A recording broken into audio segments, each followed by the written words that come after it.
The cameras were rolling, 30 million Americans were watching. And Johnny Carson, the man who had interviewed presidents, survived scandals, and laughed through 2 decades of chaos, was about to break. It happened on a Tuesday night in 1979. Studio One at NBC Burbank was buzzing with the usual energy. The audience settled into their seats. Doc Severson's orchestra warmed up. Ed McMahon shuffled his cue cards. Everything was running like clockwork. Just another episode of The Tonight Show. But then Johnny saw them. 2 little girls sitting in row F. One looked about 8 years old, the other couldn't have been more than 6. They weren't laughing, they weren't waving, they were staring directly at him with an intensity that made his chest tighten. And in their small hands, they clutched a handwritten sign that read, "Please, Mr. Carson, we need to tell you something important." Johnny frowned. Children didn't look like that unless something was terribly wrong. During the commercial break, a stage manager approached his desk. "Johnny, those 2 girls have been asking for you since they arrived. Their grandmother brought them. She says it's urgent." Johnny glanced back at them. The older girl's jaw was set with determination. The younger one's eyes were red and swollen. They had been crying. "Bring them up here," Johnny said quietly. The stage manager hesitated. "We're already 4 minutes over, the producer says." "I don't care what the producer says." Johnny's voice was calm but firm. "Bring them up here now." The audience had no idea what was about to happen. Neither did America. But in less than 3 minutes, Johnny Carson would hear words that would haunt him for the rest of his life. Before we continue this story, let us know in the comments, where in the world are you watching this from? And if you love untold stories from the golden age of television, hit that subscribe button, because tomorrow we have another moment that stopped America in its tracks. What those 2 little girls whispered into Johnny's ear would become the most unforgettable moment in television history. And here on Echoes of Johnny, we bring you the stories that time forgot. The moments that made Johnny Carson a legend, one truth at a time. The Tonight Show wasn't just a TV program. It was an institution. For over 17 years, Johnny Carson had been America's nighttime companion. He made the nation laugh through Vietnam. He brought comfort during Watergate. When tragedy struck, Johnny knew exactly what to say. And when joy returned, he celebrated with millions. He was unshakable, unflappable, the king of late-night cool. Studio One in Burbank was his kingdom. 200 seats filled nightly with people who waited months for tickets. The band, the crew, the rhythm of the show. It all moved like a well-oiled machine. Johnny sat behind that iconic desk, tie perfectly knotted, hair immaculate, ready to deliver another flawless 90 minutes of entertainment. This particular Tuesday was supposed to be routine. A comedian in the first segment, a movie star promoting their latest film, maybe an animal expert with something unusual. Standard fare. But routine shattered the moment those 2 little girls stood up. The stage manager guided them down the aisle. The audience started clapping, assuming this was a planned bit. Johnny always had a soft spot for kids. Maybe this was going to be one of those sweet, spontaneous moments he was famous for. Except Johnny wasn't smiling. As the girls climbed the steps to the stage, the applause began to fade. Something felt different.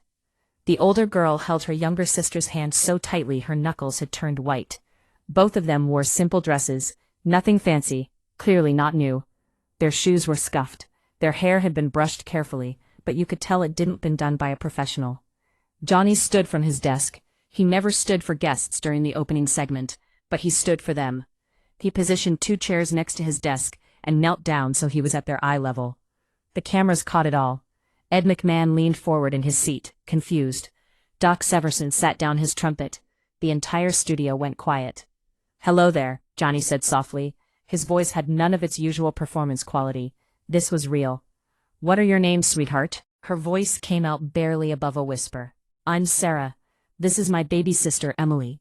"Well, Sarah and Emily, I saw your sign. You said you needed to tell me something important." Sarah nodded. Her hands trembled as she reached into her pocket and pulled out a folded piece of paper. It was wrinkled and worn, as if it had been held onto for days. And then she said 5 words that changed everything. "Can we whisper it to you?" The request hung in the air like smoke. 30 million people watching a live broadcast, and 2 little girls asking to whisper a secret. Every instinct in Johnny's veteran brain told him this was a bad idea. You don't do unscripted whispers on live television. You don't hand control of the show over to children you've never met. You don't risk dead air, confusion, or worse, something inappropriate slipping through. But when Johnny looked into Sarah's eyes, he saw something that overrode every rule in the broadcasting handbook. He saw desperation. "Of course you can," Johnny said gently. He leaned in, tilting his head so his ear was close to Sarah's mouth. The studio fell into a silence so complete you could hear the hum of the stage lights. Sarah cupped her small hands around Johnny's ear and began to whisper. The camera stayed locked on Johnny's face. America couldn't hear the words, but they could see the reaction, and what they saw would be replayed on news broadcasts for decades. Johnny's expression shifted. His eyebrows drew together. His jaw tightened. He closed his eyes as Sarah continued speaking, her tiny voice delivering words that clearly carried unbearable weight. 15 seconds passed. 20. 30. When Sarah finally pulled back, Johnny didn't move. He stayed frozen, his hand gripping the edge of his desk. His eyes remained closed. His chest rose and fell with slow, deliberate breaths, as if he was trying to steady himself. Then Emily, the 6-year-old, tugged on his sleeve. Johnny opened his eyes and looked at her. She pointed to her own mouth, then to his ear. She wanted her turn. Johnny's face was already pale, but he nodded and leaned down again. Emily's whisper was shorter, maybe 5 seconds, but the impact was devastating. This time, when Johnny pulled back, his eyes were wet. The audience saw it. Ed McMahon saw it. Doc Severson saw it. And 30 million Americans watching from their living room saw it.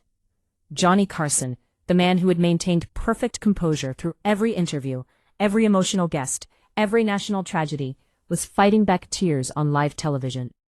He tried to speak. His mouth opened. Nothing came out. He cleared his throat and tried again. His voice cracked. He looked away from the camera, his hand moving to cover his mouth. Ed McMahon stood up from his chair, alarm crossing his face. "Johnny." But Johnny couldn't answer.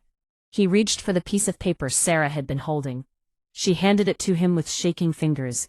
Johnny unfolded it slowly, read it once, then read it again. And then America watched as Johnny Carson's famous composure shattered completely. His shoulders began to shake. He removed his glasses, something he almost never did on camera, and pressed his palm against his eyes. For the first time in tonight's show history, there was no laughter, no applause, just the sound of a grown man trying not to sob in front of the entire nation. Johnny couldn't stop the tears. They came in waves, breaking through every defense he had built over 20 years of live television. He tried to compose himself, failed, and tried again. The audience sat in stunned silence, watching their invincible host fall apart. Ed McMahon rushed to Johnny's side and put a hand on his shoulder. "Talk to me, Johnny. What's going on?" Johnny shook his head, unable to form words.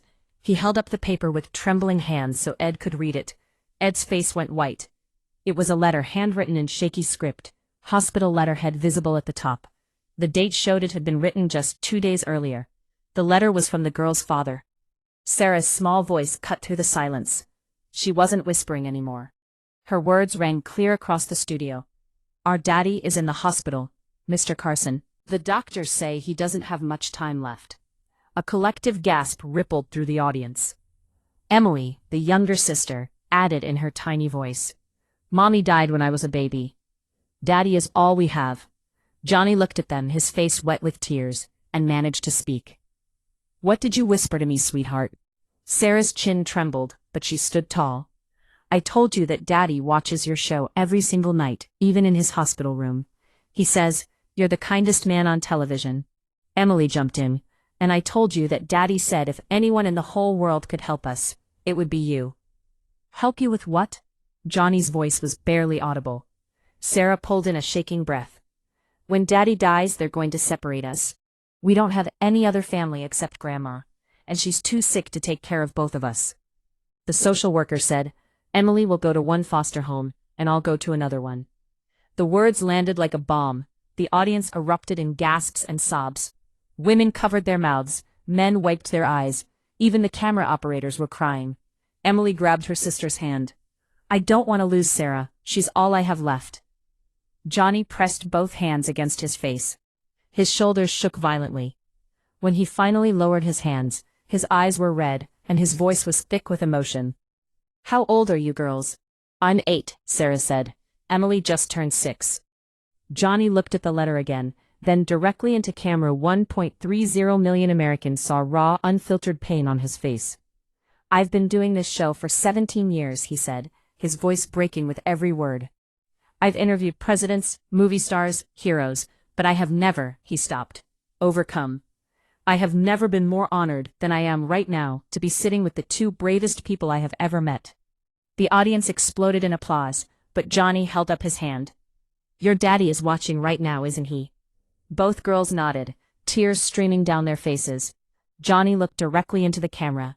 Sir, I don't know you, but I know you raised two incredible daughters. And I give you my word, his voice cracked. He steadied himself. I give you my word, they will never be separated. Never. The studio erupted. People were standing, crying, applauding. Ed McMahon had tears running down his face. Doc Severson openly wept. But Johnny wasn't finished. He reached into his jacket and pulled out his personal checkbook. On live television in front of 30 million people, he opened it and began to write. This is a start, he said, his hands shaking as he wrote. But America, I need your help. NBC, put a phone number on the screen. These girls are going to have a future, and we're going to make sure of it. Ed McMahon stepped forward, pulling out his own checkbook. Johnny, I'm matching whatever you write. From the orchestra pit, Doc Severson stood. Count us in. One by one, band members stood, audience members stood. The entire studio became a wave of people rising to their feet. And in that moment, television stopped being entertainment. It became a movement. The scheduled celebrity guest never made it on stage that night. The commercial breaks were skipped. NBC executives watched from the control room in shock as their carefully planned show transformed into something unprecedented. Johnny refused to end the segment. The phone lines at NBC lit up like a wildfire. Operators were overwhelmed within minutes. Americans from every state were calling asking how they could help. Donations poured in so fast, the network couldn't keep track. Then the studio phone rang. A production assistant answered, listened and went pale. She walked onto the stage during the live broadcast and whispered something to Johnny. Johnny's eyes widened. Patch it through to the studio speakers. The audience held its breath. A weak, raspy male voice filled the studio. Mr. Carson, this is David Mitchell. I'm Sarah and Emily's father. The girls gasped. Daddy. Hi, baby girls, the voice said, and you could hear him fighting to keep it steady. I'm watching you right now. You were so brave. Sarah and Emily both started crying. Johnny motioned for them to come closer to the microphone on his desk. We love you, Daddy, they said in unison. I love you both so much. There was a long pause, the sound of labored breathing. Mr. Carson, I don't know what to say. I can't believe this is happening. Johnny leaned toward the microphone, his voice thick. Sir, your daughters came here because they believed in something. They believed that people are good. They believed that someone would care. And they were right. I just wanted them to stay together. David's voice cracked. That's all I wanted. I couldn't die knowing they'd be torn apart. They won't be, Johnny said firmly. You have my word. I'm going to personally make sure they're placed together. I'll fund whatever it takes. Legal fees, housing, education, everything. Ed McMahon stepped closer. You've got my word too, sir. From the audience, an elderly woman stood. Sarah and Emily's grandmother. Her voice trembled as she spoke. I'm their grandma. I wanted to keep them, but I'm sick, and I don't have the money for. Johnny cut in gently. Ma'am, you're going to have all the help you need. I promise you that. An NBC executive appeared on stage, something that had never happened during a live broadcast. Mr. Carson, the network wants to make an announcement. We're matching your contribution, and we'll cover all legal expenses to keep these girls together. The audience erupted again. People were openly weeping. David's voice came through the speakers one more time. Mr. Carson, how can I ever thank you? Johnny looked at Sarah and Emily, both clinging to each other, and his voice broke again. You already did, sir. You raised these two angels. That's thanks enough. But what happened next would become the most replayed moment in television history. The hospital called again, 30 minutes later. This time, it was the doctor. Took the call on speakerphone, still on live television. This is Dr. Reynolds from Cedars-Sinai. Mr. Carson, I've been monitoring our patient during your broadcast. How is he? Johnny asked. His vital signs have stabilized. The emotional relief, the hope you've given him, it's having a real physiological effect. I can't promise anything, but he's fighting harder now. Johnny closed his eyes and nodded. Can he hear me? Yes, we have the TV on in his room. Johnny looked directly at the camera. David, I want you to listen to me. You focus on fighting. Your girls are taken care of. The entire country is rallying around them. You focus on getting better. Sarah suddenly spoke up. Daddy, me and Emily are going to be okay. You don't have to worry anymore. Emily added, we're going to be together forever, just like you wanted. The doctor's voice softened. He's nodding. He hears you. In the following days, the story exploded across America. Newspapers ran front-page stories. NBC received over $800,000 in donations within 48 hours. A trust fund was established. Legal teams worked around the clock. And 3 weeks later, Sarah and Emily were placed with a foster family who had been thoroughly vetted and approved. One that agreed to keep them together and allow their grandmother regular visits. Johnny kept his promise in ways the public never knew. He visited the girls regularly, always off camera. He attended their school events. When they graduated high school years later, he was there. And when college came, he quietly paid for everything. David Mitchell passed away 5 weeks after that broadcast. But he died knowing his daughters would never be separated. And Johnny Carson carried those whispered words with him for the rest of his life. The episode was never rerun during Johnny's lifetime. He considered it too personal, too sacred, but it became the most requested footage in NBC's archives. Years later, in a rare private interview before his retirement, Johnny was asked about the most meaningful moment of his career. He didn't hesitate. 2 little girls who had the courage to ask for help. They reminded me what television is really for. It's not about ratings or fame. It's about connection. It's about showing up when it matters. Sarah and Emily grew up to become teachers. Both dedicated their lives to working with foster children. In 2010, Sarah gave a single interview about that night. Johnny Carson saved our lives, she said. But more than that, he taught America something important. He showed that when you speak up, when you ask for help, people will listen.